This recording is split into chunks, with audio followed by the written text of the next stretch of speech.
Para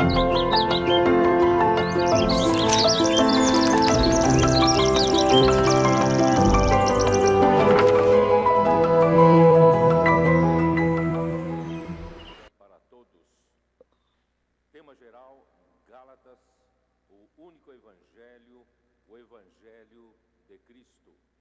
Mensagem 19, rejeição ao ministério de Pedro e o seu novo papel. Leitura da Bíblia, 1 Pedro, capítulo 1, versículo 1. Lectura de la Biblia, Primera de Pedro, Capítulo 1. Segunda de Pedro, capítulo 1, versículo 1.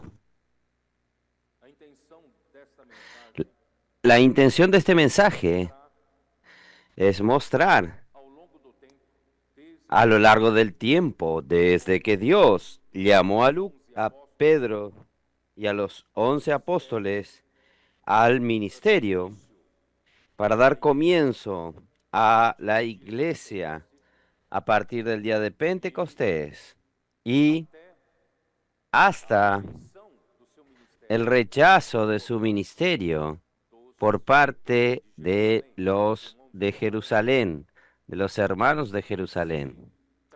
Esta trayectoria, nova maneira de ver, esta nueva manera de ver, em nenhum nosotros no lo podemos encontrar en ningún libro de comentarios bíblicos. depois que nós Después, percebemos después que nosotros percibimos que había algo contato, que no estaba bien contada, y especialmente cuando leemos las epístolas de Pedro, Pedro especialmente, la segunda epístola de Pedro especialmente, nosotros vemos que Pedro estaba tratando de una manera muy seria con relación a los falsos apóstoles y los falsos maestros, y los que se burlaban de la palabra de los. não vimos nenhum comentarista falar No vemos ningún comentarista hablar con relación a ellos de una manera más acertada o correcta, percebemos porque nosotros percibimos que eran exactamente los mismos estavam na igreja que aún estaban en la iglesia en Jerusalén. Sin embargo, estaban bajo la dirección de Jacobo, em Jerusalém voltou en que la iglesia en Jerusalén volvió a la práctica de la ley, a las costumbres de Moisés. nós vamos Entonces, nosotros vamos falar ou revelar a hablar o revelar una etapa, una faceta poco conocida de los lectores de la Biblia. então nessa mensagem Vamos entonces en este mensaje a hablar un poco, acompañar de Pedro el ministerio de Pedro a lo largo del tiempo. vamos fazer uma retrospectiva. Vamos a hacer una retrospectiva de Pedro, el liderazgo firme del apóstol Pedro en la primera etapa de la vida de la iglesia en Jerusalén. Era uma vida da igreja cheia Era una vida de la iglesia llena de vigor governo y el gobierno evidente del Espíritu por medio de la palabra de los apóstoles. nenhum sinal Ninguna señal circuncisão de la práctica de la circuncisión ni de la ley de Moisés. antes nós vemos a novidade Antes podemos ver la novedad del Espíritu en todo instante, como evidencias de la nueva dispensación, de la dispensación de la fe, con la muerte y resurrección de Cristo. desde o dia de Pentecostes Desde el día de Pentecostés, cuando la iglesia fue engendrada, derramou Dios derramó su Espíritu Santo essa vida maravilhosa y comenzó esta vida maravillosa de la iglesia llena de vigor.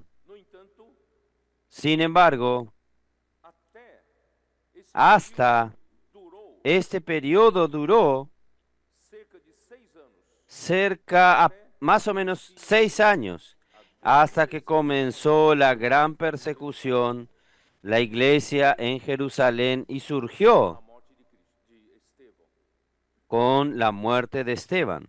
Mas foram 6 anos Pero fueron 6 años de extremada prosperidad de la iglesia. cruz de Cristo é um marco La cruz de Cristo es el marco de una nueva dispensación, la dispensación de la fe, la dispensación del Espíritu. marca La cruz marca da tentativa el fin do homem de la tentativa del hombre en exigências de Deus atender a las exigencias de la justicia de Dios a través del esfuerzo de la carne, até mesmo aqueles que tentam agradar hasta a prática da aquellos que intentan agradar a Dios en la práctica de la ley. La cruz. que é a cruz para você. ¿Qué es la cruz para usted? A cruz, La cruz cristãos, para muchos cristianos es simplemente el hecho através de, a través de Jesus Cristo, de la crucifixión de Jesucristo, nosotros hemos recibido el perdón de los pecados. disso o significado. Y no pasa más de esto el significado. Queridos hermanos que nos están acompañando, yo quiero decirles a ustedes, la cruz es mucho más que esto. La cruz realmente marca el fin de una dispensación, de la dispensación de la ley, Inicia-se uma y comienza una nueva dispensación. dispensação Esta dispensación a través de la muerte de Jesús en la cruz nos trajo esperança. una viva esperanza, Meramente, mucho más que meramente el perdón de los pecados. não é à toa que No es, na sua segunda epístola no es da TV, de balde que Pedro en su segunda epístola, y podemos verlo también, él dice, Senhor Jesus. Señor Jesús, Perdão, perdón, logo na primera epístola, ya en la primera epístola de Pedro, ele diz, no versículo 3, él dice, versículo 3, bendito el Dios y Padre de nuestro Señor Jesucristo, que según su grande misericordia regenerou nos hizo renacer para una esperanza viva por la resurrección de Jesucristo de los muertos, para uma herança incorruptível, para una herencia incorruptible, incontaminada e inmarcesible, reservada en los cielos para vosotros, que sois guardados por el poder de Dios mediante la fe para alcanzar la salvación que está preparada para ser manifestada en el tiempo postrero. Pedro entendía que la cruz marca nova, una nueva expectativa de una vida vivida con una viva esperanza que a cruz a través, porque la cruz nos trajo el nuevo nacimiento. La cruz nos trajo la regeneración, porque nuestro Señor Jesucristo no solo murió, sino que al tercer día, bajo el poder del Padre, Él fue resucitado de entre los muertos. Esto nos trajo una viva esperanza. portanto, irmãos, a cruz Por tanto, hermanos, la cruz para muchos es simplemente el perdón del pecado, pero para nosotros no lo es. Para nosotros significa el fin de la tentativa del viejo hombre en hacer cosas para Dios e intentar agradar a Dios. Y la cruz significa el nuevo comienzo a través de la resurrección de Jesús para una vida totalmente, no más por el viejo hombre, sino a través del nuevo hombre. por isso que ontem, Por eso que ayer só para quem nos acompanha à distância, estamos aquí, solo para que nos acompañan a la distancia, estamos al final del Congreso de las Mujeres, aquí en la estancia Árbol de la Vida. Y ayer, a la tarde, nós demos uma palavra nosotros dimos una palabra às mulheres para las mujeres que yo voy a hablar algunos puntos principales a todos. A morte de Cristo La muerte de Cristo traz-nos uma nova dispensação. nos trajo una nueva dispensación. Segundo o livro de Romanos, capítulo 6, Según el libro de Romanos capítulo 6, a cruz de Cristo la cruz de Cristo também levou consigo también llevó consigo la muerte, nuestro viejo hombre. Em outras palavras, En otras palabras, que tem el hombre a Deus que intentó agradar a Dios por siglos, ele não vai conseguir agradar a Deus. él no va a conseguir agradar a Dios y no va a conseguir ser justificado delante de Dios a través de la obra de la carne, de las obras de la ley. Su esperanza está Morte na cruz en su muerte en la cruz de Cristo y en su resurrección a través de la resurrección de Cristo. Hermanos, nosotros morimos con Cristo. Nuestro viejo hombre murió con Cristo y nosotros resucitamos con Cristo. Comenzamos a tener una nueva esperanza porque nosotros comenzamos a vivir en otra esfera, la esfera de la resurrección. Esto es lo que la cruz hace. La cruz nos da una nueva dispensación. Romanos capítulo 6. Romanos capítulo 6, ou por versículo 3. que todos nós que fomos batizados ¿O no sabéis que todos los que hemos sido bautizados en Cristo Jesús hemos sido bautizados en su muerte? Porque somos sepultados juntamente con Él para muerte por el bautismo, a fin de que como Cristo resucitó de los muertos por la gloria del Padre, así también nosotros andemos en vida nueva. capítulo 7, Y en el capítulo 7, versículo 6, pero ahora estamos libres de la ley por haber muerto para aquella en que estábamos sujetos, de modo que sirvamos bajo el régimen nuevo del Espíritu y no bajo el régimen viejo de la letra. Hermanos, la cruz nos marca un nuevo momento, que ahora la iglesia es capaz de hacer la voluntad de Dios a partir de este momento. é um momento Es el momento del Espíritu. o Espírito Santo foi derramado. El Espíritu Santo fue derramado. O poder não vem do homem. El poder no viene del hombre, el poder viene del Espíritu. La iglesia recibe el derramar del Espíritu para poder tener poder para hacer la obra de Dios. Esto nos muestra que el viejo hombre es incapaz de hacer la voluntad de Dios. Entonces, la cruz nos muestra que nosotros, los cristianos, debemos aprender a no confiar más en la carne, confiar en nuestro viejo hombre, en su capacidad, sino que nosotros comenzamos a confiar en el poder del Espíritu y vivimos en novedad del Espíritu, en novedad de vida a través del nuevo hombre. Y este nuevo hombre, hermanos, está en la esfera de Dios. Não sei se eu consigo explicar para você. No sé si yo consigo explicarles a ustedes. Pesado de língua, pesado de A veces me siento un poco pesado de lengua, pesado en mi expresión. No consigo transmitir lo que yo siento para ustedes. percebemos. Hermanos, nosotros sin percibir, nosotros aún confiamos en nosotros, mucho en nosotros mismos.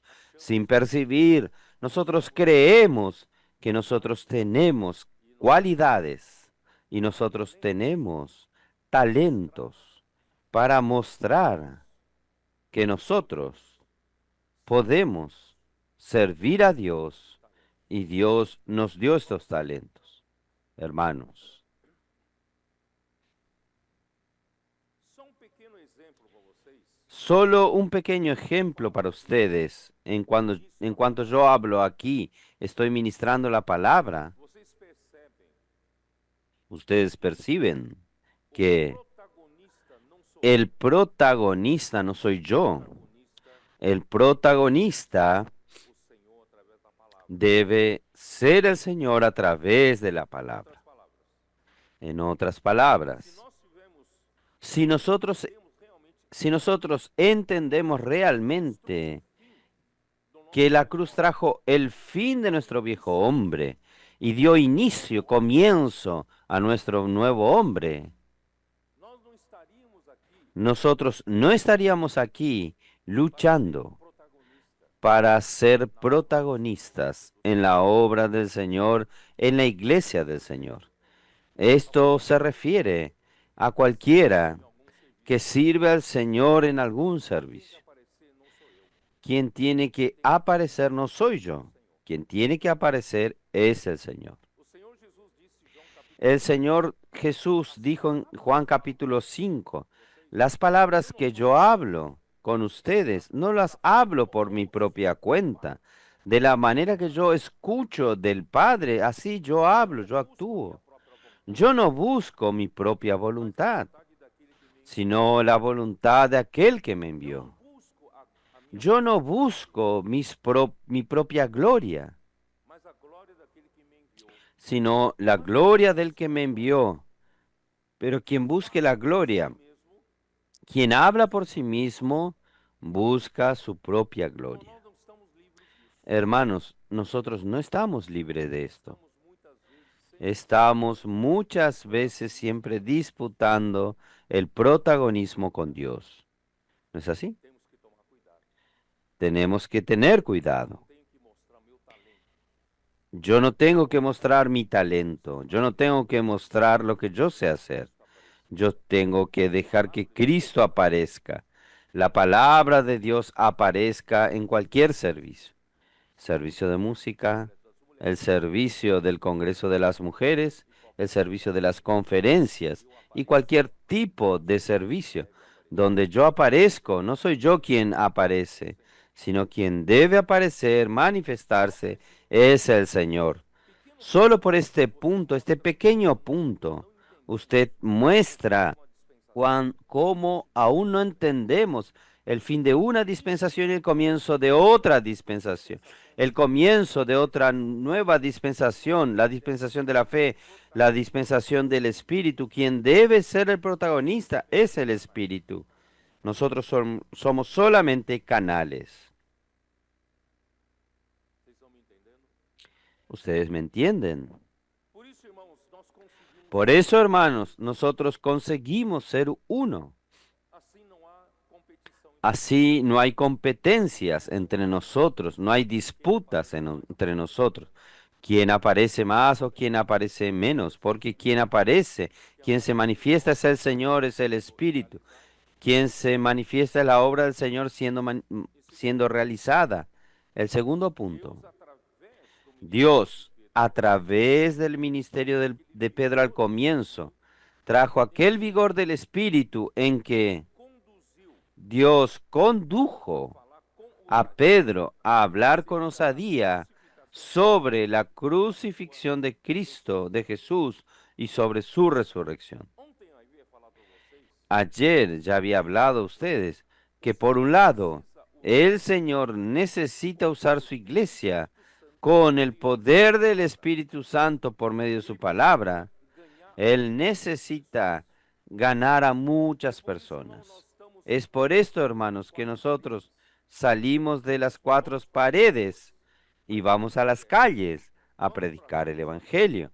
Vamos a las calles a hacer colportaje. Vamos a las calles a hacer ven y ve. Vamos a las calles a ganar a las personas. ¿Por qué, hermanos? Porque la iglesia está formada de corazones de personas. Lo que a Dios le interesa es el corazón capaz de recibir la semilla de vida. Mateos 13. ¿Por qué? A través de la iglesia, el Señor quiere la multiplicación. El Señor quiere la expansión, predicación del Evangelio. Hermanos, es para que nosotros consigamos más personas para Dios, para que Dios pueda trabajar en su corazón.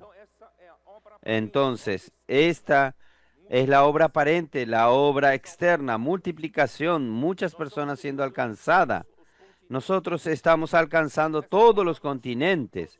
Esta palabra está llegando a todos los continentes. Esta es la obra que el Señor está haciendo a través del Espíritu Santo y a través de la palabra. Y yo dije también ayer que al mismo tiempo que el Señor está haciendo esta obra externa, porque Él necesita alcanzar los corazones de las personas que Él necesita alcanzar, porque el reino de Dios es producido en el corazón de las personas a través de la palabra. Por tanto, nuestro trabajo es expandir el reino de Dios, la obra de Dios, haciendo que esta obra se expanda, se multiplique.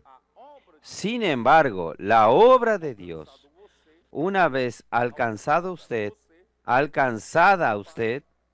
no para.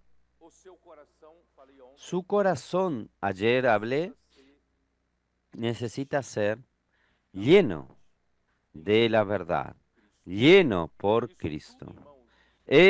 Todo esto, hermanos, viene a través de la cruz de Cristo, que marca una nueva dispensación. Y en esta nueva dispensación, la voluntad de Dios tiene que ser hecha. ¿Cómo la voluntad de Dios tiene que ser hecha?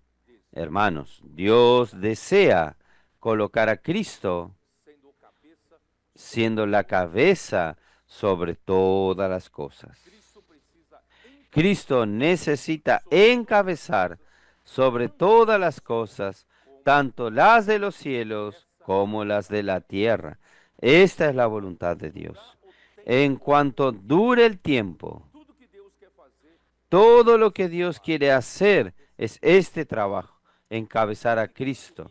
Y para Él conseguir encabezar a Cristo sobre todas las cosas, Él necesita de la iglesia. Por eso Él produjo la iglesia. Como el marco de la cruz de Cristo, comienza la esperanza para Dios de realizar su obra.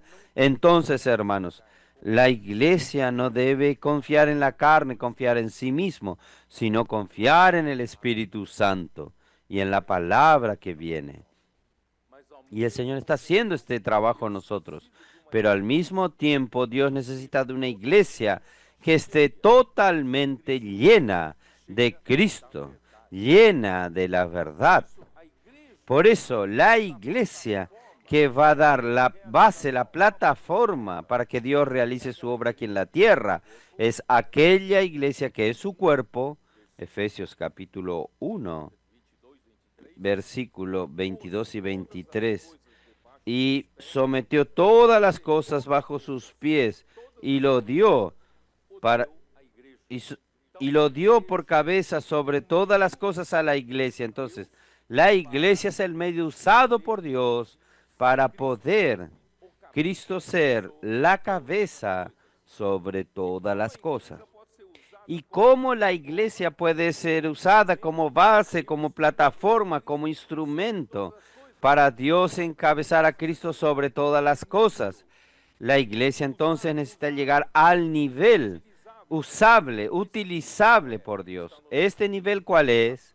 Está en el versículo 23, la cual es su cuerpo, la plenitud de aquel que todo lo llena en todo. Entonces, queridos hermanos y queridas hermanas que están en el Congreso de las Mujeres, al mismo tiempo que Dios nos usa para expandir, ganar más personas, predicar el Evangelio y cuidar de las personas, Dios está haciendo una obra en mí y en usted. Dios quiere llenarme. Dios quiere llenarlo a usted. ¿Por qué Dios quiere llenarme y por qué Dios quiere llenarlo a usted? Porque yo no estoy totalmente encabezado por Cristo. Aún hay muchos elementos del viejo hombre. Por eso que la cruz tiene el marco en mi vida, solo que la realidad sucede gradualmente. No sucede de una vez para siempre. Por eso yo les leí a ustedes ayer. Efesios capítulo 4, versículo 20. Mas vosotros no habéis aprendido así de Cristo. Si en verdad habéis oído y habéis oído por la enseñado conforme a la verdad que está en Jesús. Dios quiere colocar la verdad que está en Jesús en cada uno de nosotros y llenarlo hasta el tope. ¿Por qué? Porque nosotros aún cargamos el viejo hombre. En cuanto a la pasada manera de vivir, despojados del viejo hombre que está viciado conforme a los deseos engañosos. Si dejamos a mi viejo hombre, aparece. Mi viejo hombre quiere aparecer, manifestarse. ¿Ustedes entienden? Entonces, el Señor necesita todo el tiempo trabajar en mí. ¿Para qué? Versículo 23.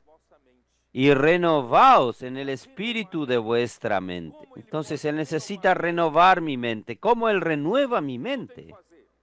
¿Qué tengo que hacer yo para que Dios renueve mi mente? Colocar mi mente en el espíritu. Colocar mi mente en el espíritu, en la práctica, ¿qué significa? Usted practicar e inculcar la palabra de Dios en su corazón a través de la inmersión, transcripción, dormir con Dios, despertar con Dios, hacer inmersión refinada, compartir con los hermanos, servir al Señor, predicar el Evangelio. Usted está haciendo que usted está inculcando la palabra en el corazón y su mente está siendo renovada. Romanos 12:2. Y transformaos por la renovación de vuestro entendimiento. La mente renovada permite que esta palabra, el Espíritu, transforme mi alma. Y esta transformación significa que menos mi viejo hombre y más el nuevo hombre. Esto viene a través de Cristo llenarme. Y ahí yo llego en Efesios 5, versículo 25. Maridos, amad a vuestras mujeres como Cristo amó a la iglesia y se entregó a sí mismo por ella para santificarla, habiendo purificado en el lavamiento del agua por la palabra. Entonces, ¿qué Dios está haciendo? Por un lado, Dios nos está usando para hacer la obra en el exterior, ganando más personas, cuidando de las personas, pero al mismo tiempo, esta palabra está santificándome. Esta palabra está purificándome, lavándome, quitando los elementos de mi viejo hombre que se corrompe según la concupiscencia del engaño. Está renovándome, renovando mi mente, transformando mi alma.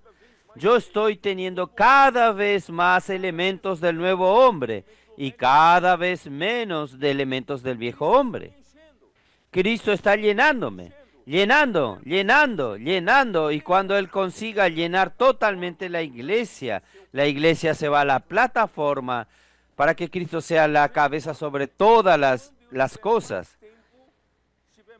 Hay personas que dicen, cuando yo tenga más tiempo, tal vez cuando yo esté jubilado, voy a tener tiempo para servir al Señor. Porque usted está solo viendo la obra exterior y la obra que el Señor hace en usted. Usted va a dejar que el Señor no trabaje en usted hasta que usted se jubile. Usted está perdiendo el tiempo. El Señor no tiene oportunidad de trabajar en usted. Dios no necesita meramente la mano de obra nuestra para hacer lo que tiene que hacer exteriormente. Dios quiere hacer aquí. El producto principal de la obra del Señor está dentro, aquí adentro. El producto principal no es la mano de obra para ejecutar lo que Dios quiere hacer. Un día el Señor va a mirarlo a usted, su corazón, sumado al corazón de todos, y Él va a decir, esta es mi obra prima. Valió la pena todo mi esfuerzo. Por eso, hermanos, no pierda tiempo. Cuando tenga más tiempo voy a servir al Señor. El Señor no va a conseguir producir lo que Él quiere en usted. No pierda tiempo. Vamos a dejar que el Señor trabaje en nosotros. Señor Jesús. Ahora Vamos a volver a Pedro. Hablé de Pedro, pero no dije nada de Pedro. Vamos al comienzo, Hechos 2. Vamos a acompañar la vida de Pedro. Ustedes entendieron cómo la cruz es el marco, el comienzo. Sin la cruz no está el trabajo del Espíritu Santo. Sin la cruz no tenemos la palabra de los apóstoles. Sin la cruz no tenemos milagros y señales del Espíritu a través de la iglesia. No hay la vida del nuevo hombre. No hay la vida del Espíritu en novedad de espíritu, en novedad de vida. Hermanos, gracias a Dios a través de este marco maravilloso que es la cruz, que es que nosotros estamos experimentando hoy todas estas cosas maravillosas que suceden entre nosotros. Por eso la cruz es muy importante. No es solamente la cuestión de no practicar la ley. La cruz trajo toda esta novedad, todos estos milagros que están sucediendo. Nunca más nosotros, ahora que conocemos el camino del Espíritu, nunca más necesitamos andar en la caducidad de la letra, la repetición, en lo que no sucede nada nuevo. La vida de la iglesia hoy, gracias al Señor, todos los días hay novedades. Amén. Hechos 2, versículos 22.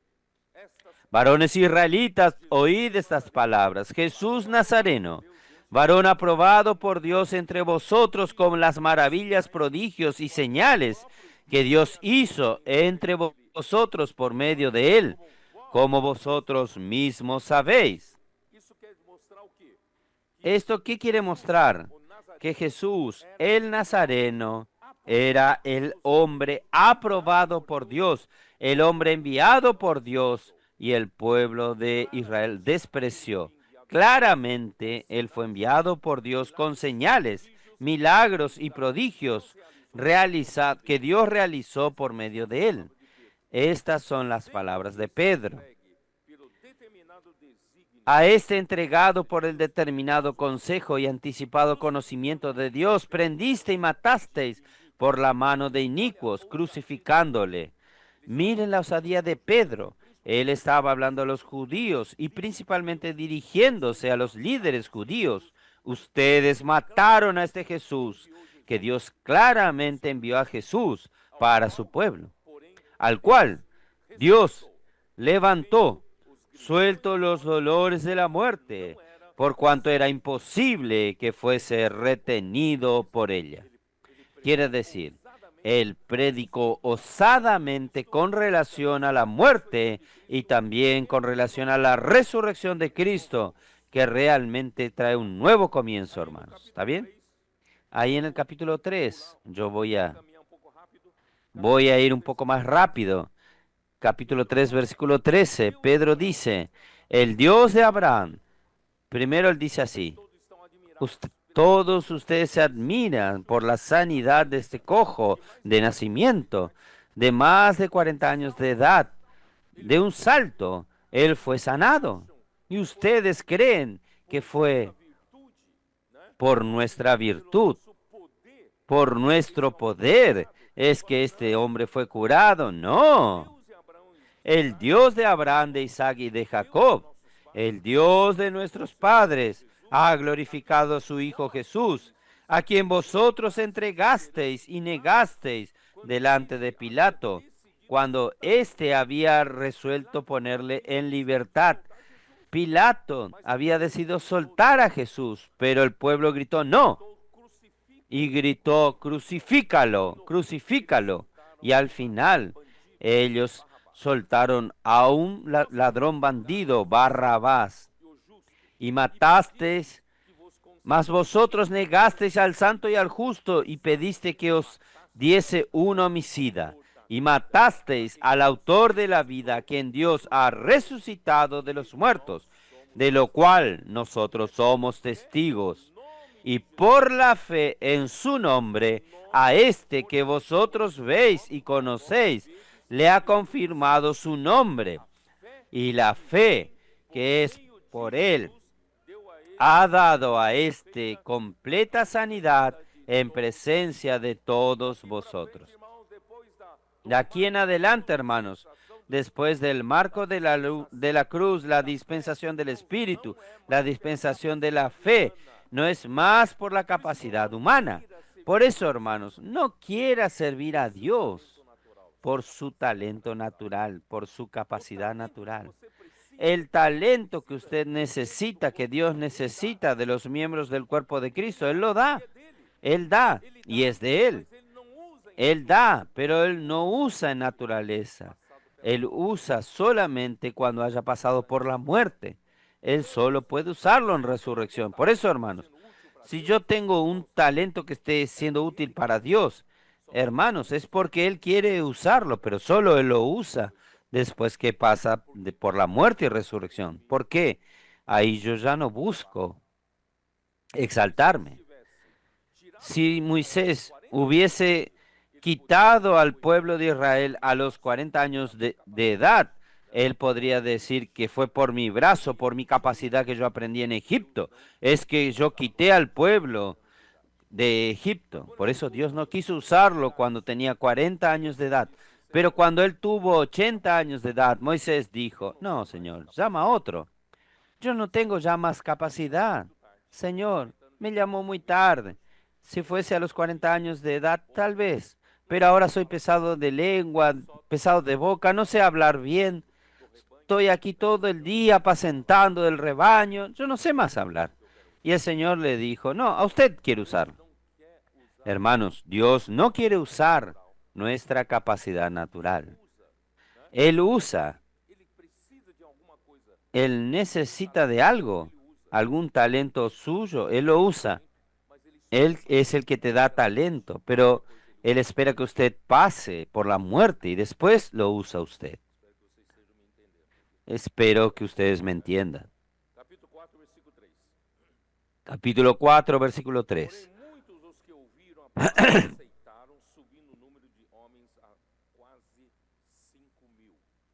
Pero muchos de los que habían creído, creyeron, y el número de los varones eran 5.000. Este trabajo del Espíritu de alcanzar a las personas es lo que Dios quiere que hagamos. Por eso nosotros no paramos de predicar el Evangelio. La iglesia está yendo a las calles. Usted, las 13 hermanas que estuvieron aquí, hermanos, animaron a ustedes, la encorajaron a ustedes, a las mujeres del Congreso de las Mujeres, en no solamente oír las experiencias de otras, sino que ustedes también tengan sus experiencias. ¿Qué tal usted no haga parte de una intendente que sirva en la casa de adolescentes? Quién sabe usted no sea una capitana, una adolescente que haga parte del TCI y haga usted mismo tener experiencia en hacer el ven y ve. ¿No es así? Va a una región del grupo familiar, a un barrio, va a hacer el ven y ve. Quién sabe usted no pueda ir a las calles, pero usted puede hacer misión familiar en casa o en el local de reuniones. No deje de participar. Tenga usted sus experiencias. Usted va a ver que en esta nueva etapa de la dispensación del Espíritu, usted va a vivir en novedad de vida. Usted puede decir, yo ya tengo muchos problemas en casa. Mis nietos me dan problema. Mis hijos me dan problema. Yo tengo problema con mi marido, con todo el mundo. Tengo muchas cargas para cargar. Pero el Señor Jesús dice en Mateo 11, ven a mí todos los que estáis cargados y cansados. En vez de Él decir, deme su yugo. No, Él dice, tomad mi yugo. Él quiere sobrecargarlo a usted aún más. Solo que cuando usted toma el yugo del Señor, usted encuentra descanso. ¿Saben por qué usted continúa? Estoy hablando con las mujeres del Congreso de las Mujeres. Quien me acompaña por el canal, sepan que estoy hablando con ellas. Ustedes mujeres que creen que están cansadas, están sobrecargadas, estresadas, angustiadas, necesitan ayuda de profesionales para sacarlo usted de ese estrés, de esa angustia. Hermanos, puedes hasta tener estas ayudas profesionales, pero hay una manera muy buena. Tome el yugo del Señor. Vaya a servir a la casa de adolescentes. Vaya a salir con los adolescentes en el TCI. Vamos a servir. Vamos a llamar para alguien en la misión familiar. Y usted va a recibir, quién sabe, alguien del otro lado de la línea que usted ni conoce. Va a llorar a llantos y va a decirle, Dios le mandó a usted en la hora que yo más necesitaba. Ella no tenía a quién ir, a quién apelar cuando usted la llamó a ella. Y usted pasa a tomar un yugo más. Y usted va a decir, Señor, yo vine a que usted me quite más carga y yo ahora estoy cuidando las cargas de aquella persona. Pero es interesante, cuando usted cuida de los problemas de otra persona, sus problemas desaparecen. Vamos a hacer esto. Hechos 5, 29. Respondió Pedro y los apóstoles dijeron, es necesario obedecer a Dios antes que a los hombres.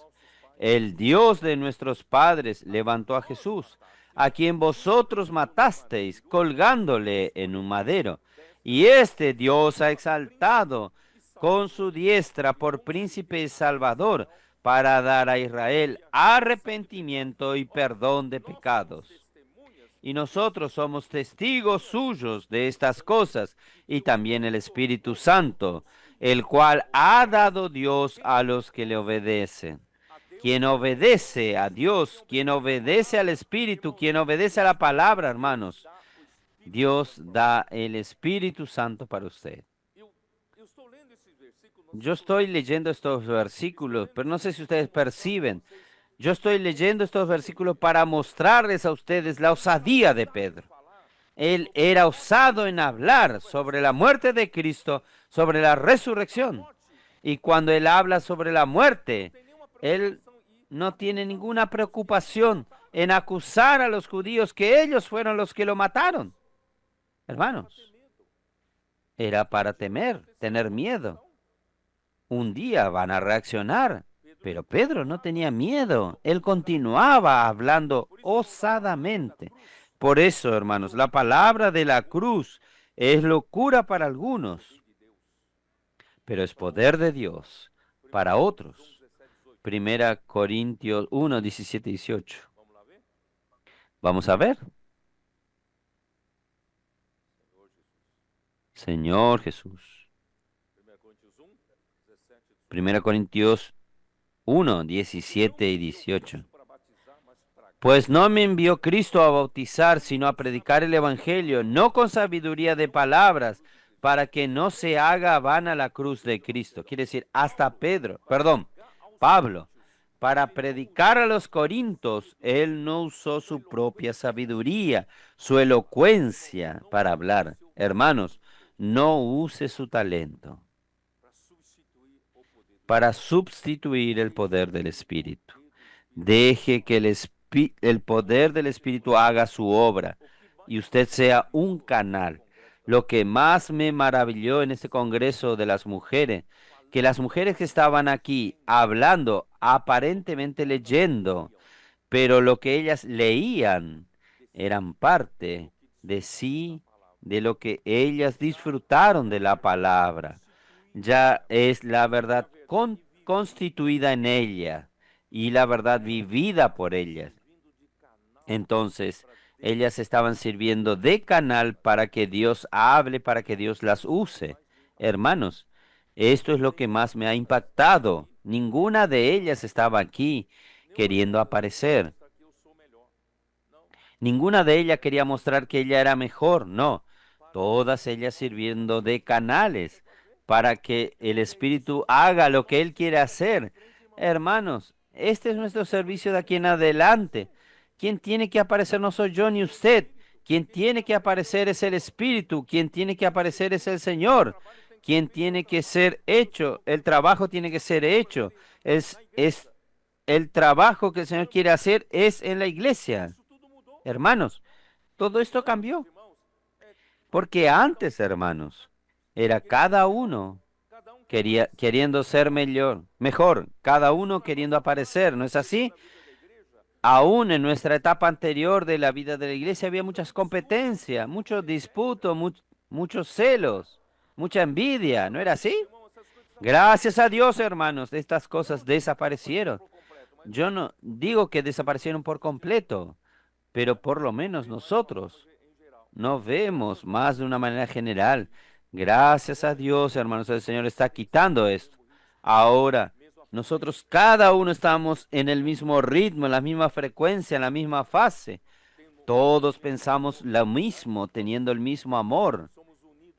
Somos unidos en el alma y nosotros tenemos el mismo sentimiento, hermanos.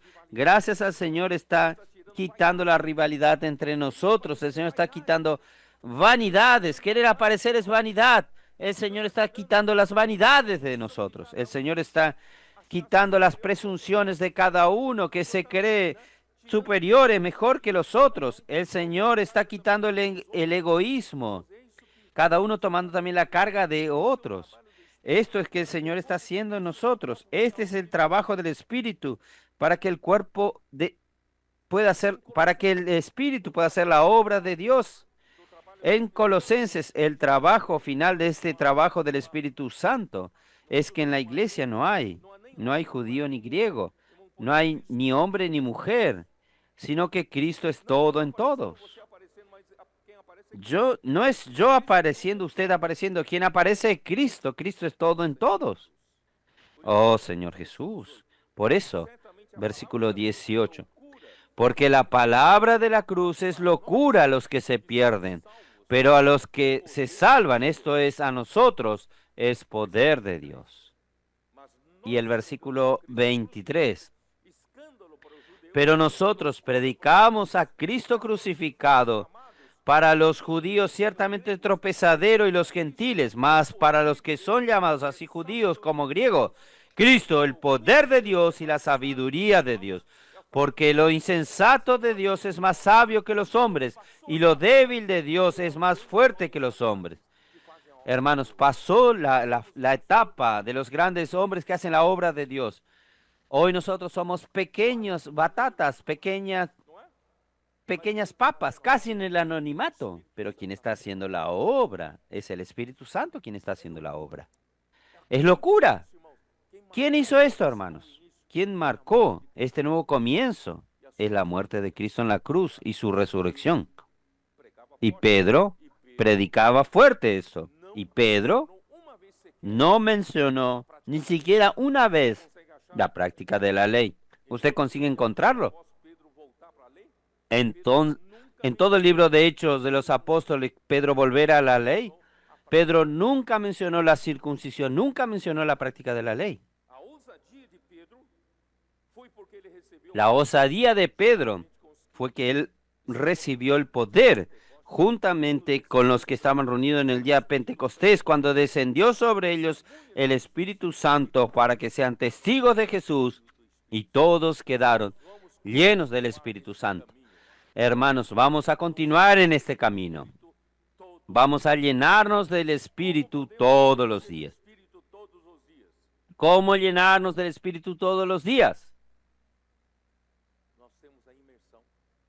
Nosotros tenemos la inmersión. Podemos hacer inmersión en la palabra. Podemos oír, dormir con Dios, despertar con Dios. Amir dio una buena solución para quien no puede dormir. Él duerme oyendo el mensaje, ¿no es así? Duerme rápido, ¿no es así, Amir? Rápido, rápido. No necesita tomar remedio. Y despierta también escuchando el mensaje, ¿no es así? Entonces vamos a estar inmerso en esta palabra. Andando en el sofá, en la calle, en el trabajo, predicando el Evangelio. hermanos, siempre lleno del Espíritu, lleno de la palabra. Hermanos, la palabra nos llena del Espíritu. Es llenado del Espíritu hablando entre vosotros. Oh Señor Jesús. Y de esta manera, hermanos, Pedro, lleno del Espíritu Santo, hablaba a las autoridades con poder, llegando a acusarlos con intrepidez que ellos mataron a Jesús el Nazareno. Yo tengo que pasar rápido. Tengo muchas cosas para comentar. Sin embargo, la intrepidez de Pedro en el liderazgo de la iglesia duró hasta la persecución después de la muerte de Esteban. Esto en el año 35. El día de Pentecostés sucedió en el año 29. En el año 35 Esteban fue martirizado. Entonces fueron 6 años de una vida de la iglesia vigorosa. El Espíritu hacía que la iglesia prospere con poder y con milagros durante 6 años. Pero a partir de la persecución de la iglesia, ahí cambió. ¿Por qué cambió? Hermanos, la Biblia en Hechos capítulo 8 no registra sobre los detalles de la persecución, pero nosotros conseguimos encontrar algo para mostrar que aquella persecución fue muy severa, tan severa que muchos cristianos, hombres y mujeres, fueron presos, fueron perseguidos y algunos fueron muertos por algún tribunal. Y fue algo horrible. La persecución fue tan grande que todos, excepto los apóstoles, tuvieron que mudarse, salir de Jerusalén. Tuvieron que salir. Miren qué persecución. Entonces ellos, capítulo 8, vamos a ver Hechos, capítulo 8, Señor Jesús.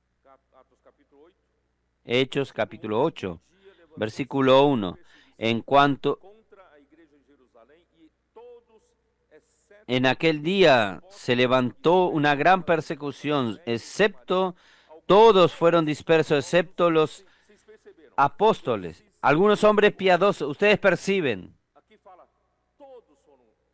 Aquí dice, todos fueron dispersos, todos. Solamente los apóstoles no. Todos fueron dispersos por las regiones de Judea, Samaria. Después voy a mostrar un mapa para ustedes. Judea es la provincia donde estaba Jerusalén y Samaria es una provincia al norte, junto a Judea. Entonces, ahí sucedió la primera dispersión y hombres piadosos llevaron Versículo 3. Y Saulo asolaba la iglesia, entrando casa por casa, arrastraba a hombres y a mujeres y los entregaba en la cárcel. Los celosos de la ley, ellos podían pedir autorización de los sacerdotes para ir en su casa con poderes policiales y arrestarlo a usted. ¿No es horrible? Usted está tranquilo en su casa, viviendo su vida. De repente viene un celoso de la ley, con una autorización de los sacerdotes en la mano, diciendo que usted es uno de los que sigue a Jesús el Nazareno, y lo lleva a usted, lo arresta a usted, a su familia. Muchos quedan en la prisión y otros son muertos. Ustedes perciben el rigor de la persecución que nos fue relatado aquí. Entonces, ¿qué sucedió? Con seguridad, algunos comenzaron a considerar delante de todo este sufrimiento que el liderazgo de la iglesia en Jerusalén era muy radical, que provocó la ira del liderazgo de los judíos. Y por haber confrontado a los líderes judíos, así como Pedro, llegó a acusar varias veces que ellos mataron a Jesús. Y Santiago, Jacobo, hermanos de Jesús, no es Jacobo el apóstol, hermanos de Juan el Zebedeo. Este Jacobo es hermanos de Jesús, fue contado en el liderazgo por los que eran partidarios para volver a la práctica de la circuncisión y de la ley de Moisés, para que evitar la persecución. Una señal fuerte de esto fue que cuando Pablo se convirtió, ustedes recuerdan, cuando Pablo escribió, podemos leer Gálatas capítulo 1, versículo 18. Después, pasado 3 años, subí a Jerusalén para ver a Pedro y permanecí con él 15 días. 3 años después, ya en el año 40, 5 años después del comienzo de la persecución, en el año 40, Pablo se convirtió en el año 37. En el año 40, él sube a Jerusalén para encontrarse con Pedro, Cefas. Allí, hermanos, él no encontró, no vio a otro de los apóstoles. Versículo 19. Pero no había ningún otro de los apóstoles sino a Jacobo, el hermano del Señor. Quiere decir, no estaba más en Jerusalén cualquiera de los otros de los apóstoles, o por lo menos Pablo no se encontró con nadie más. ¿Y a quién vio él? Era Jacobo, el hermano del Señor, no el apóstol. Él ya estaba contado para ser el liderazgo sustituto de Pedro y de los apóstoles. Porque Pedro era muy radical, atrajo toda aquella persecución. Pero esto aún no se había consolidado, pero ya estaba formándose esta tendencia. Entonces Dios aún quería usar a Pedro para abrir la puerta de la iglesia para la inclusión de los gentiles bajo el liderazgo de Pedro. La iglesia tenía paz en toda Judea. Vamos a ver Hechos 9, Señor Jesús. Vamos a acompañar la vida de Pedro aquí. 9:31. Hechos 9:31. Entonces la iglesia tenía paz por Judea, Galilea y Samaria, y eran edificados andando en el temor del Señor, y se acrecentaba fortalecida en el Espíritu, porque Dios aún tenía que usar a Pedro para algo más. Ahí sucede que Pedro estaba pasado por todas partes, descendió a los santos que estaban en Lidia, y ahí encontró a Eneas, que había 8 años que estaba en cama, pues era paralítico, y Pedro lo sanó. El Espíritu Santo aún estaba con Pedro, y lo vieron todos los habitantes de Lidia y Sarón, los cuales se convirtieron al Señor. Y versículo 36 al 43, hubo otro gran milagro, que es la resurrección de Dorcas, también llamada Tabita. Dios usó a Pedro para resucitarla. Y ahí cuando, en el capítulo 10, Pedro aún estaba en Jope. En Cesarea había un centurión, un hombre temiente a Dios. Allí orando, Dios entonces le pidió para que él llamase a Pedro, porque él quería que Pedro fuese hasta la casa del centurión para traer el evangelio allí a los gentiles. Y así sucedió. Y cuando Pedro estaba en Jope, subió a la terraza para orar. Era el mediodía. Imagínense orar al mediodía, y tuvo hambre. ¿No es así, Amir? Tuvo hambre. Al mediodía tuvo hambre. Ahí, en cuanto le preparaban para algo para que él comiese, él tuvo una visión. Creo que estaba tan hambriento. Dios entonces le mandó una comida para él. Vino un lienzo que estaban todo tipo de cuadrúpedos y reptiles. Y una voz que venía del cielo le decía: Pedro, levántate, mata y come. Y él dijo: de ninguna manera, nunca entró en mi boca algo inmundo. Ahí eso se hizo por 3 veces. Ustedes saben, el Señor estaba preparando a Pedro para aceptar a los gentiles. A pesar de que Pedro había predicado que la bendición de Abraham iba a llegar a todos los pueblos de la tierra, pero aún así en su concepto, Dios había llamado solo a los judíos. Ahí, cuando Pedro fue llamado, vamos a resumir el tema. Pedro fue llamado hasta la casa de Cornelio. Voy a saltar rápidamente al capítulo 10, versículo 44.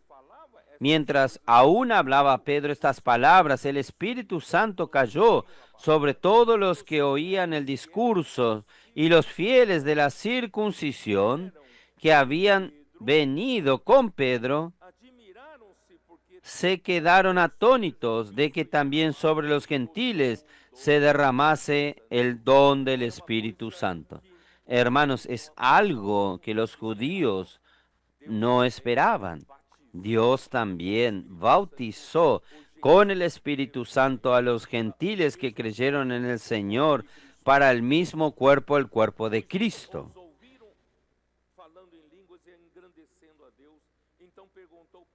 Porque los oían que hablaban en lenguas y que magnificaban a Dios. Pedro respondió, no tengo más tiempo de hablar esto. Capítulo 11. Aquí, hermanos, comienza a cambiar la historia de la iglesia en Jerusalén. Oyeron los apóstoles y los hermanos que estaban en Judea que también los gentiles habían recibido la palabra de Dios. Y cuando Pedro subió a Jerusalén, disputaban con él los que eran de la circuncisión, diciendo, ¿por qué has entrado en casa de hombres incircuncisos y has comido con ellos? Ellos reprendieron a Pedro. Hermanos, aquí dice los de la circuncisión. ¿Qué quiere decir esto? En la iglesia en Jerusalén ya habían surgido en los bastidores un partido de los que defendían que la iglesia necesita volver a la práctica de la circuncisión y de las costumbres de Moisés, porque bajo el liderazgo de Pedro, la iglesia estaba caminando en un camino muy radical, confrontando a los judíos. Entonces, ustedes perciben que comenzó a suceder una transición en la iglesia en Jerusalén. Los que eran, Pedro entonces tuvo que explicar cómo Dios lo condujo a anunciar el evangelio a los gentiles y cómo Dios concedió el mismo don a ellos. Ahí se apaciguaron y glorificaron a Dios. Pero, hermanos, esto no minimiza el hecho de haber surgido en la iglesia un partido llamado los de la circuncisión. Ahí en el año 44, capítulo 12 de Hechos de los Apóstoles, Herodes arresta a algunos líderes de la iglesia para maltratarlos y mató a Jacobo el apóstol, Jacobo, hermano de Juan. Lo mató a espada a Jacobo, hermano de Juan. ¿Cómo esto está en el capítulo 12, versículo 3? Y viendo que esto había agradado a los judíos, procedió a prender también a Pedro. Eran entonces los días de los panes sin levadura. Quiere decir, aún había presión de los judíos sobre las autoridades romanas para perseguir al liderazgo de la iglesia. Y Jacobo fue muerto en esta persecución y Pedro fue preso. También era para que lo matasen, pero un ángel apareció allí y lo quitó de la cárcel secretamente, sin nadie haberlo visto. Y Pedro fue libre de la prisión. Miren el capítulo 12. Y cuando Pedro, versículo 13, versículo 12. Y habiendo considerado esto, llegó a casa de María, la madre de Juan, el cual tenía por sobrenombre Marcos, donde muchos estaban reunidos orando. La iglesia estaba orando en la casa de María, la madre de Juan Marcos, que Pablo y Bernabé llevaron su primer viaje. María era una casa abierta para la iglesia, estaban orando. Cuando llamó Pedro a la puerta del patio, salió a escuchar una muchacha llamada Rode. Cuando le reconoció la voz de Pedro, de gozo no abrió la puerta, sino que corriendo adentro dio la nueva de que Pedro estaba a la puerta. Y ellos le dijeron, ¿estás loca? Pero ella aseguraba que así era. Entonces ellos decían, es su ángel. Mas Pedro persistía en llamar, y cuando abrieron y le vieron, se quedaron atónitos. Pero él, haciéndoles con la mano señal de que se callasen, les contó cómo el Señor le había sacado de la cárcel y dijo, presten atención en esta frase, y dijo, haced saber esto a Jacobo y a los hermanos. Y salió y se fue a otro lugar. Él se escondió, pero él mandó que hablasen a Jacobo. Jacobo ya se tornó el líder principal de la iglesia. ¿Está bien? De ahí en adelante ustedes saben qué sucedió en el capítulo 15. Cuando Pablo y Bernabé fueron enviados al primer viaje apostólico de Antioquía, cuando ellos volvieron a Antioquía, capítulo 15, versículo 1. Entonces algunos que venían de Judea enseñaban a los hermanos, si no circuncidas conforme al rito de Moisés, no podéis ser salvo. Quiere decir, la iglesia en Jerusalén ya hizo esto una verdad, que Pablo llama de otro evangelio. Entonces, ahí el versículo 5 dice, pero algunos de la secta de los fariseos que habían creído se levantaron diciendo, es necesario circuncidaros y mandarles que guarden la ley de Moisés. Hermanos, la iglesia en Jerusalén mudó su forma, cambió su forma. El grupo de los que estaban a favor de que la iglesia vuelva a la práctica de la ley de la circuncisión, dominó la iglesia. Hicieron de Jacobo su líder principal porque él era un conciliador. Y Pedro fue dejado de lado. Ustedes saben lo que sucede cuando la iglesia deja de seguir la palabra profética. La iglesia no apreciaba más el ministerio de Pedro. La iglesia no estaba más abierta para recibir las enseñanzas de los apóstoles, de la palabra de Pedro. ¿Cuál es el resultado? No necesito ni hablar. ¿Cuál fue el resultado? La iglesia perdió totalmente el vigor del Espíritu Santo. No había más milagros y señales sucediendo. No había más novedad del Espíritu, novedad de vida, como había en el primer periodo de la vida de la iglesia. ¿Qué sucedió? Pedro no tuvo más lugar para continuar ministrando en la iglesia. Y cuando llegó a Pablo y Bernabé subieron a Jerusalén para discutir este tema, diciendo, ustedes no pueden volver a la ley. Allí, Pablo da testimonio, Pedro levanta y da testimonio, pero quien da la palabra conclusiva fue Jacobo. Ustedes saben esto. Jacobo se levantó, dio una palabra conclusiva y dio las ordenanzas para los gentiles que creyeron, para que ellos cumpliesen, como si fuese la ordenanza del Señor. ¿Qué dice él? Capítulo 15, versículo 20. Sino que se les escriba que se aparten de las contaminaciones de los ídolos, la fornicación de ahogados y de sangre. Hermanos, él dio estas ordenanzas.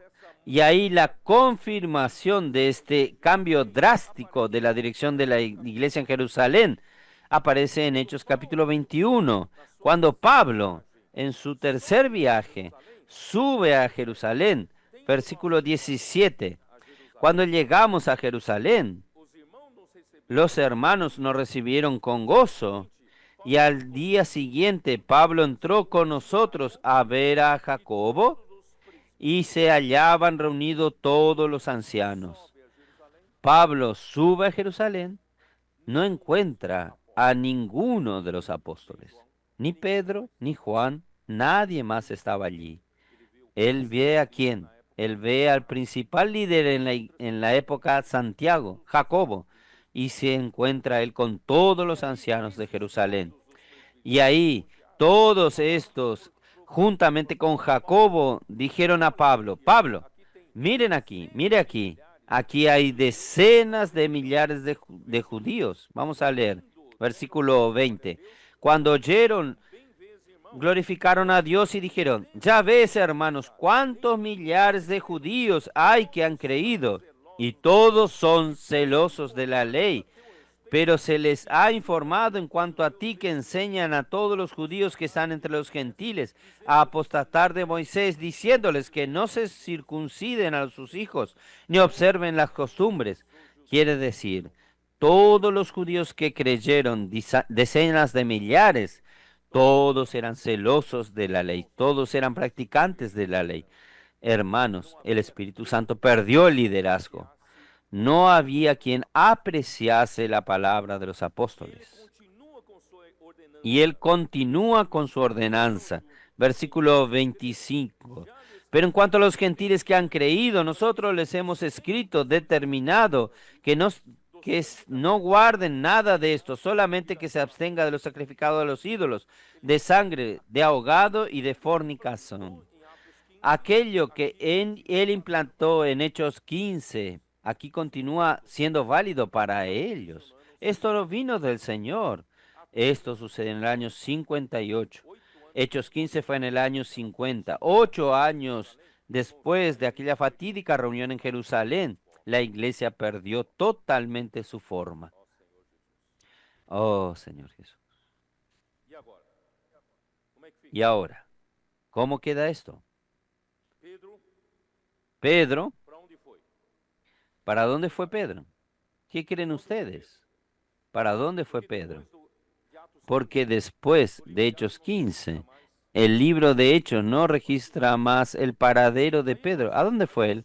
Ahí nosotros fuimos a encontrar indicios de dónde fue a parar Pedro en la Biblia, en Primera Pedro. ¿Dónde está Pedro? Vamos a ver.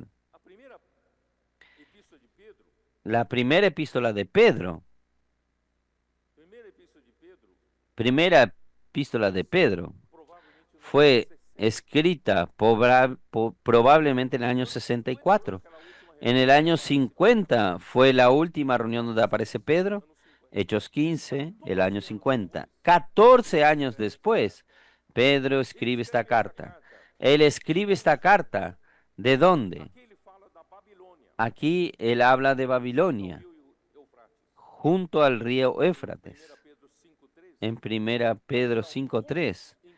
Pero algunos interpretan Babilonia como figurativo de Roma. Algunos creen que él ya estaba en Roma, pero de cualquier manera no estaba en Jerusalén. Sea en Babilonia, sea en Roma, Pedro no estaba en Jerusalén. ¿Por qué Pedro no estaba en Jerusalén? ¿Qué creen ustedes? Él no tenía más espacio. Nadie oía más la palabra profética. Nadie daba la mínima atención al ministerio de Pedro. Entonces Pedro fue o a Babilonia o a otro lugar, no sé dónde. ¿Y quién era el destinatario de su carta? ¿Quiénes eran? Pedro, apóstol de Jesucristo, a los expatriados de la dispersión en el Ponto, Galacia, Capadocia, Asia y Bitinia. ¿Quiénes son estos electos? Son creyentes. Yo diría creyentes judíos. Son los forasteros, los extranjeros de la dispersión.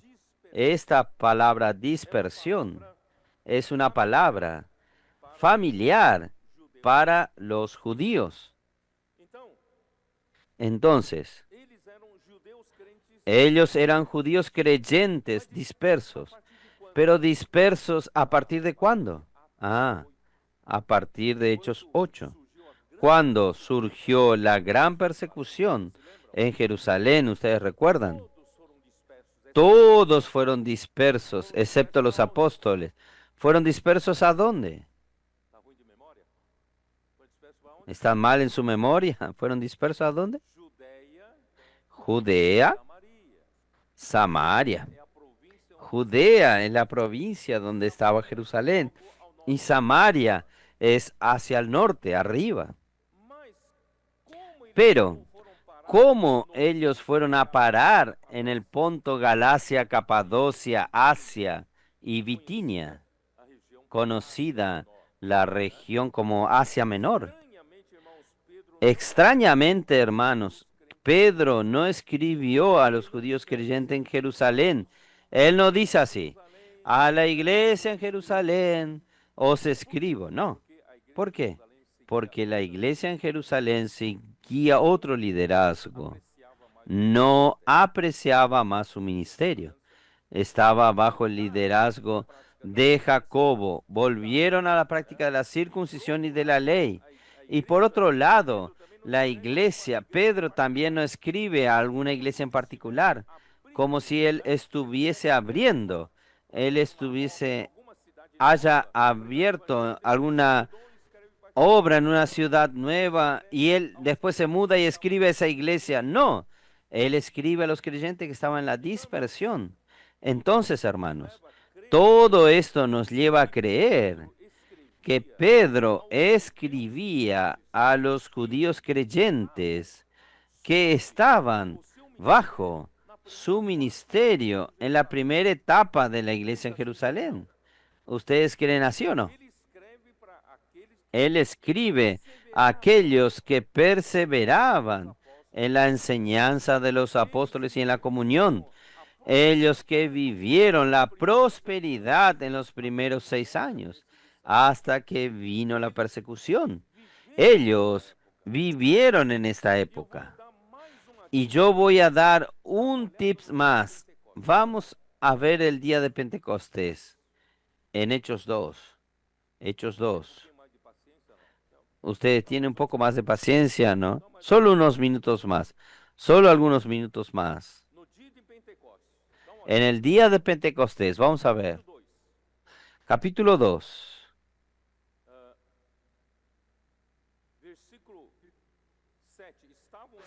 Versículo 7.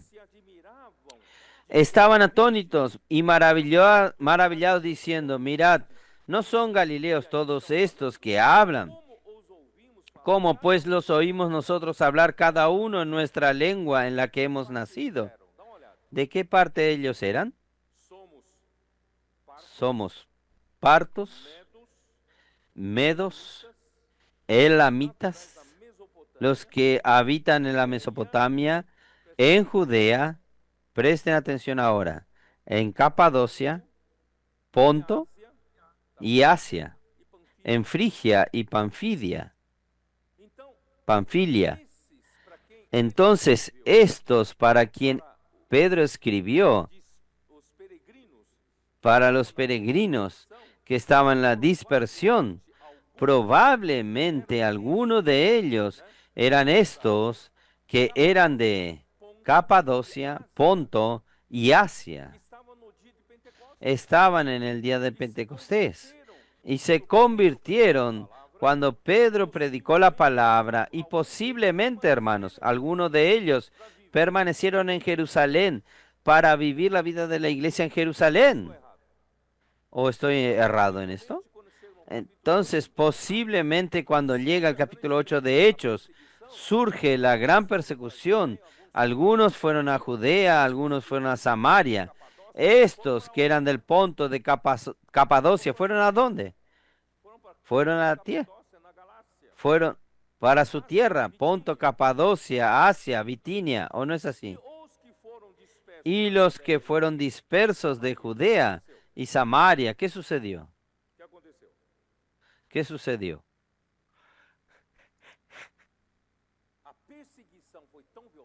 La persecución fue tan violenta porque allí era la provincia vecina a Jerusalén. Ustedes percibieron que Saulo, cuando perseguía la iglesia, él no se contentó solamente perseguirlos en Jerusalén, no se contentó solamente perseguir en Judea y en Samaria. Él fue ¿hasta dónde?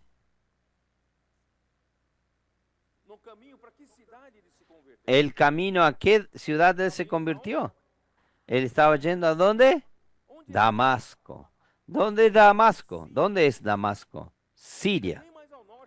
Siria es bien al norte de Jerusalén y de Judea y Samaria. Y después Pablo confiesa, yo no tengo tiempo de leerles a ustedes, Pablo confiesa que hasta por ciudades extrañas yo os perseguía. Quiere decir, la persecución fue mucho más lejos de lo que solamente en la región de Judea y Samaria. Entonces la dispersión fue subiendo, subiendo, subiendo. Yo voy a pedir que proyecten el mapa. No sé si están listos ahí. Ahí ustedes pueden ver. Ustedes van a entender lo que estoy hablando.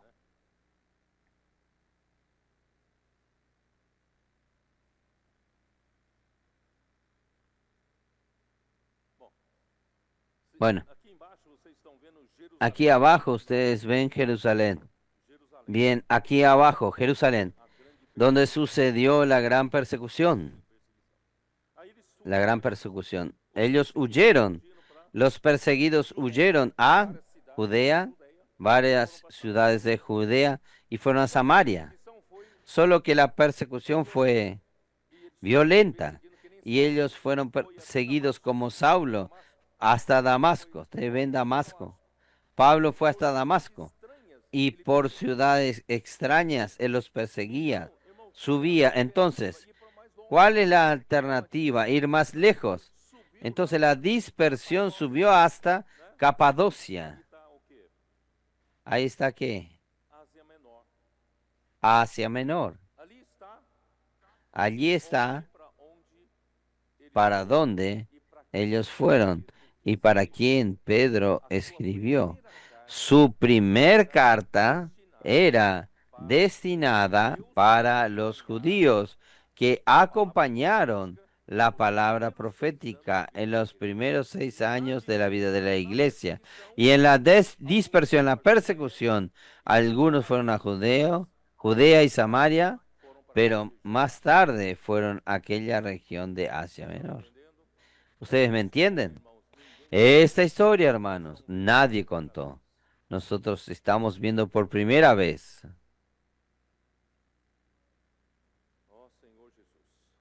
Oh, Señor Jesús.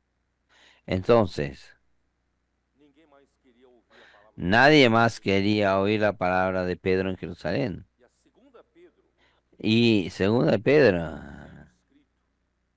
debe haber sido escrito bien próximo de su partida en el año 67 y bien cerca de su martirio, que ocurrió bajo la persecución del emperador Nerón alrededor del año 67. Después del martirio de Pablo, también fue muerto bajo la persecución del imperio romano del rey Nerón. Y poco antes de la destrucción de Jerusalén en el año 70. Por eso, hermanos, la iglesia en Jerusalén ya no hacía la voluntad de Dios, volvió a la práctica de la ley. ¿Qué diferencia hace en el plan de Dios con el judaísmo? La iglesia no fue levantada, Cristo no murió para esto. Cristo levan- se levantó para hacer la voluntad de Dios, para traer el encabezamiento de Cristo con el poder del Espíritu que viene de la palabra de los apóstoles. Ahora la palabra del apóstol Pedro fue callada, nadie más seguía esta palabra, ahí volvieron a la caducidad de la letra, pero Pedro continuaba alimentando a aquellos que continúan siguiendo la palabra profética que vivían en aquella región de Asia Menor. Entonces, el próximo mensaje vamos a hablar en el nordeste.